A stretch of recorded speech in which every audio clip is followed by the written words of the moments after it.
Welcome to Potter Familias, coming to you from Fairhope, Alabama. I'm Todd Sylvester. I'm Stephen Sylvester. What's with the muscle shirt tonight? It's just what I was wearing. It's nothing special. How often do you wear it? A lot. It's one of my favorite shirts. Is it to show off the tattoo or No, just curious? I like. Obviously, I'm not around. I guess often. I like. Well, okay. Since you So wear it a lot. I should clarify. So at home, I'm very Chillaxed. What would you say? Bohemian in what I choose to wear. Whoa! But you're talking clothes, though. I wear clothes. It's just I don't wear much clothes when I'm at home. Okay, this is. Yeah. Well, look. I mean, if I'm being honest, it's like I don't know. It's my house. Leave me alone.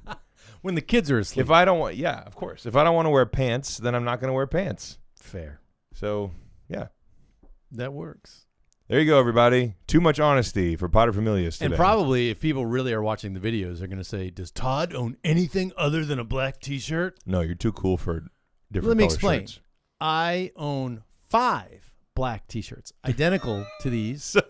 So they're justified in asking that question. Then is what you're saying? Yes, they are. Because also, I figure since we're doing the video of the podcast, I don't want to be advertising stuff because you never know if you can't have that logo on there. And this way, there are no logos. That's fair.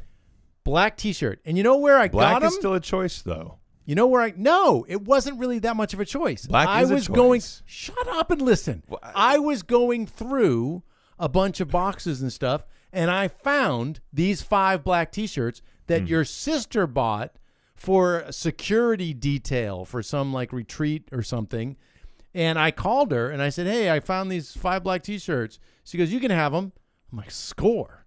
Okay. They're fair all enough. going into my T-shirt drawer. You made it sound like you went to the store and you were like, "All right, buying these black T-shirts, no logos." All of them. Yeah. I was thinking, like, why didn't you, like, why That's why I had to black? explain. Okay. All right. Fair enough. I understand. All right. We ready for the main thing? Yes. Let's do this. This one? I don't know. Yep. You set it up. I did. So, yeah, here we go. Main thing. It's the main thing. Yeah. I think that one is louder than the other one. Did you have a different level when you were putting those things in there? I don't remember. Into the board. Yeah. So you're saying that I was what? I originally, and I changed it. I was going to say that you were a Frisbee hipster, but I changed it because I knew you would too old? No, because I knew you'd make fun of the term.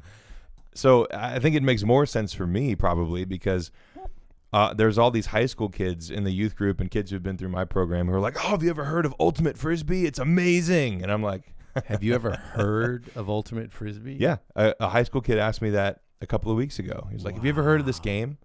It's awesome." And I was like, I'm quite familiar with that game.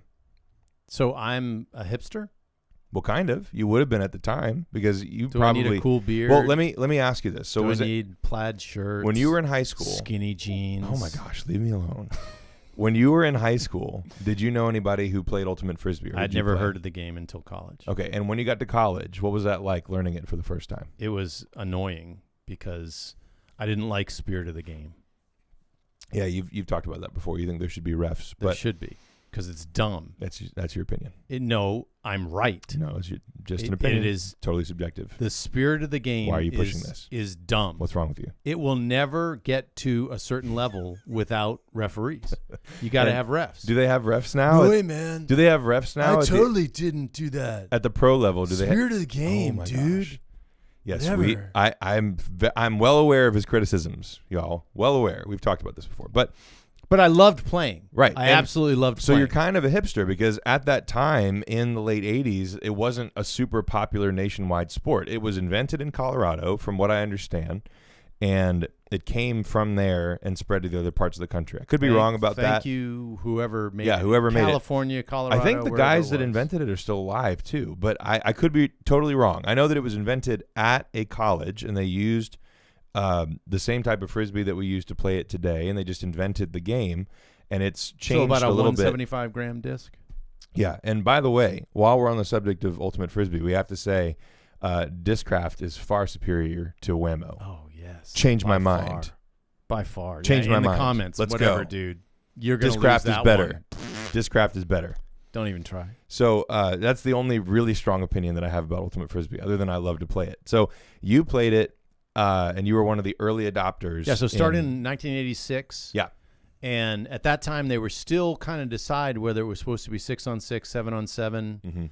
And I think the size of the field was pretty much the same because you're using a soccer field, basically. Yeah. Mm-hmm. But I learned how to flick from... To throw forehand. Yeah, so some friends who are from California taught me how to do that. That totally changed my game. Yeah. And then learning how to hammer and all that kind of stuff. You know, I've seen a lot of guys. Have you ever seen the chicken wing where you throw forehand, but it's like this instead of throwing like this? I've seen it. I've never done it myself. I've never done it either. And it's a new thing that a lot of guys are doing in the game. Yeah, for the short game, I guess it'd be pretty cool. I guess because it gives you the height of throwing a hammer, but you can also get around a defender. Do you remember watching the video of that guy that was so good he literally jumped over another player? Yes. I've also seen all the videos making fun of that video, which there are lots of them. Yes.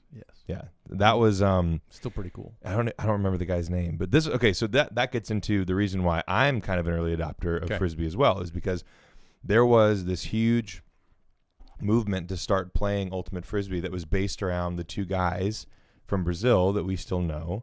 Hey, they're at awesome. South Alabama here in our area, and they got it started. They had a bunch of we can use their nicknames, right? Yeah. On the podcast, Rio and Bug. Rio and Bug, and they were just These guys are awesome. These unbelievable Ultimate Frisbee players, and they were also super strict. Like they taught everybody who came out to play at South Alabama. They and some of the old timers who'd been playing the game for a while, they taught everybody how to run a stack. They taught everybody how to defend properly. They taught everybody movement on the field, how to, read the disc. That was another big one. I learned how to read the disc from Bug and Rio.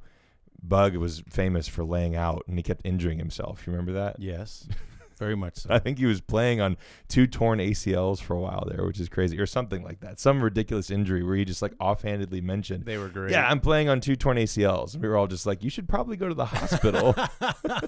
He was like, no, I'm good. And he lays out again. Yeah. Yeah. So I learned, I started, when I was like 13 or 14? Yeah, about 13. And you brought me out there for the first time. So it was almost 20 years ago now. And when you brought me out there the first time, I remember being really uncomfortable and being like, okay, this is like everybody's really good, blah, blah, blah. But within a couple of years, it was my sport. It didn't take you even a couple of years. Well, I would say in about 6 months, you could truly chuck the disc, and you were already fast. You were athletic. The most annoying thing is when you get the people out there that can't catch. Yeah. Because if you don't understand the rules, if you're throwing to a teammate and they drop the disc, it's automatically the other team's disc. It's a turnover. It's a turnover, and you'd get these kids they'd want to come out and play, and you felt bad because they're wide open, and I mean wide open. No one's covering them because you get double coverage elsewhere because they know it's useless.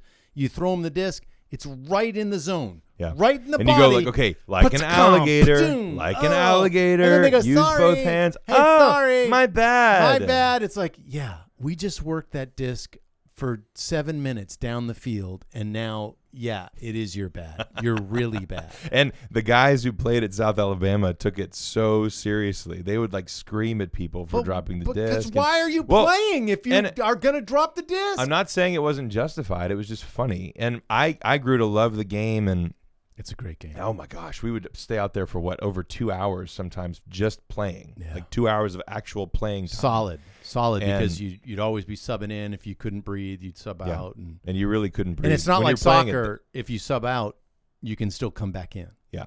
And so there was a lot of camaraderie with people that were learning the game. There's always somebody who's at your level too. So it was really fun to learn how to handle. Because at first, because I'm tall, everybody just wanted me to go to the end zone and then jump really high.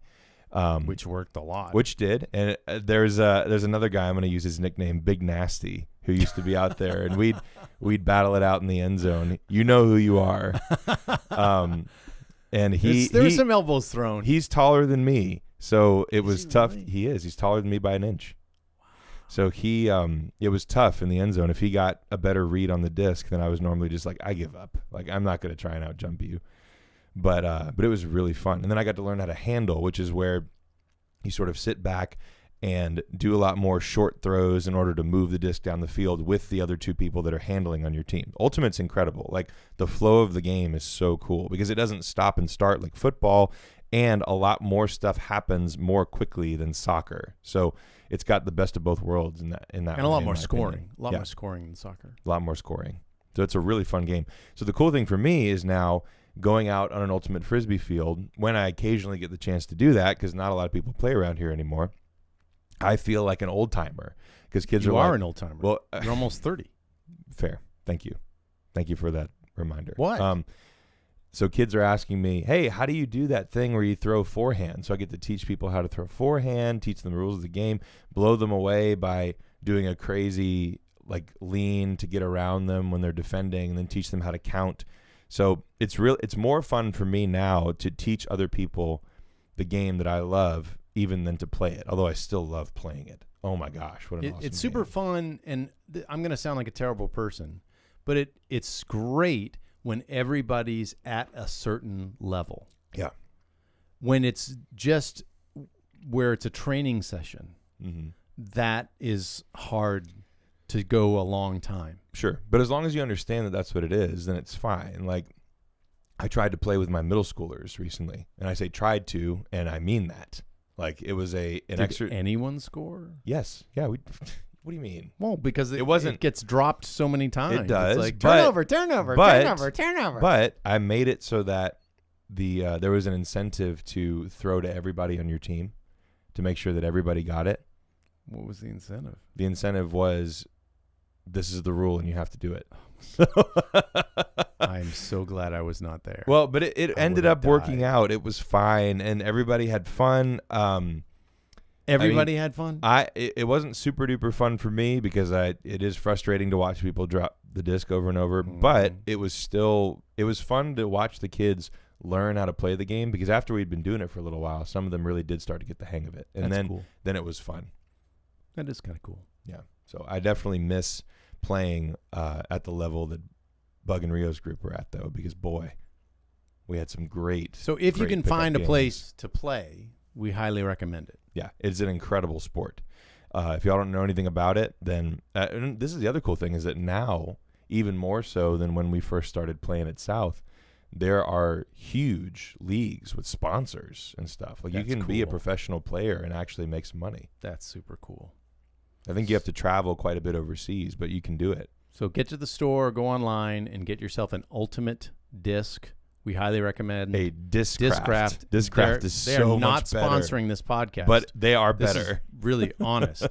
They really are. Yeah. And get yourself about a 175 gram disc, and it's fantastic. It's incredible. And watch some YouTube videos on learning. Yeah, how there's to the chuck rules. it. The rules are fairly simple. Once you pick it up, then you'll never want to stop playing. It's such an awesome game. Yeah, fantastic. Yeah, good memories for the two of us too. Indeed. Are you tuned up? I am. No, I'm not. So when I ask questions, you can lie. You can just. The words came out of my mouth before I had really thought that through. I am not. I am pausing as I say. I'm sorry. I lied to everyone.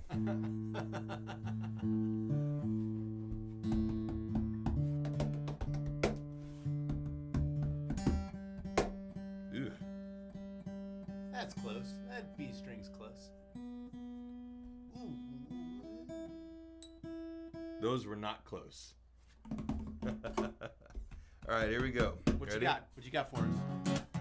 What is this? You didn't even say what the title is. Oh, I'm sorry. This is called Counterclockwise. Thank you. I'm going to back this up. There we go.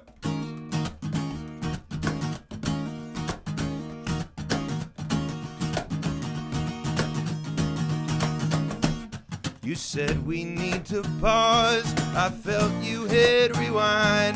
You might as well have thrown me then and there to the curbside. If trying to move forward, I left my past behind. And now now you go and say that you just need to take some time. Counterclockwise. How can it only take but a moment for years to disappear, for you to realize? Counterclockwise. Did you know the hands on the clock were moving backward for so long? Don't you apologize? Counterclockwise. I watched us breaking down while the seasons ticked away. I'll be honest, I ignored it 'cause I wanted you to stay. The minutes felt like hours, every second spent with you.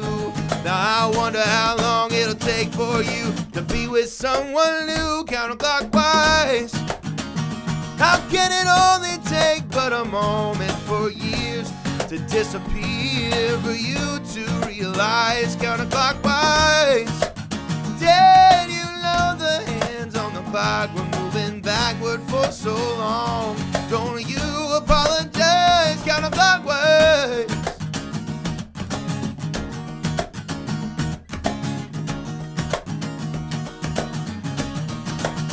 Counterclockwise. How can it only take but a moment for years to disappear, for you to realize? Counterclockwise. Did you know the hands on the clock were moving backward for so long? Don't you apologize? Counterclockwise.